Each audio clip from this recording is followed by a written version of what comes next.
മോളൂന് passport എടുക്കാൻ വേണ്ടിയിട്ട് മലപ്പുറം പോവുകയാണ്. അപ്പോൾ ബർത്ത് സർട്ടിഫിക്കറ്റ് കാണാനല്ല. അപ്പോൾ നമ്മുടെ ജ്വല്ലറിയിൽ നിന്ന് അതിന്റെ പ്രിന്റ് എടുത്ത് വരികയാണ് കേട്ടോ. അവിടെ ചെന്നപ്പോൾ കാർ പാർക്കിംഗ് ഒന്നും ഇല്ല കേട്ടോ. ഇനി മോളൂന് ഒരു റെസ്റ്റോറന്റിൽ ഇറക്കിയിട്ട് ഫുഡ് കഴിക്കാൻ പറഞ്ഞ് ഇക്ക രജിസ്റ്റർ ചെയ്യാൻ പോയി കേട്ടോ.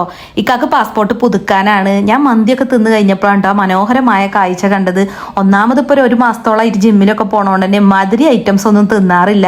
ഞാൻ കൊതിയോട് കൂടി നോക്കണ്ടപ്പോൾ മോള് പറഞ്ഞു ഉമ്മാക്ക് ഇഷ്ടമുള്ളത് വാങ്ങിച്ചോ. ഞാൻ എത്ര നോക്കിയിട്ട് എനിക്കത് കാണാനാണ് കേട്ടോ ഇഷ്ടം തോന്നിയത്, വാങ്ങാൻ തോന്നിയില്ല.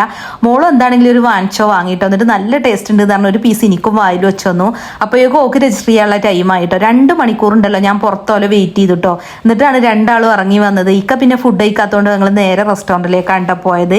ഇക്ക മന്തിയൊക്കെ കഴിച്ചപ്പോൾ ഞങ്ങളുണ്ടല്ലോ ഓരോ ലൈം ജ്യൂസാണ് കുടിച്ചത്. പോകുന്ന വഴി പിന്നെ ഉണ്ടല്ലോ ഋഷുവിന് വേണ്ടി ഷവർമ്മ വാങ്ങിട്ടോ കൂടെ ഞങ്ങൾക്കും. അപ്പോഴാണ് ഇക്കാൻ്റെ ഫ്രണ്ട് വിളിയോലെന്നും വൈകിട്ട് ഒരുമിച്ചാണ് കേട്ടോ ചായ കുടിക്കൽ. ഇന്നിപ്പോൾ ഞാനും മോളും കൂടെ കൂടെ കൂടി. ഞാൻ വെറുതെ ഒരു ആവശ്യമല്ലാതെ കേട്ടോ രാവിലെ തന്നെ ഓലപ്പം കൂടിയത്. അതുകൊണ്ട് എനിക്കിതുപോലെ ചില്ല് ചെയ്യാൻ പറ്റി.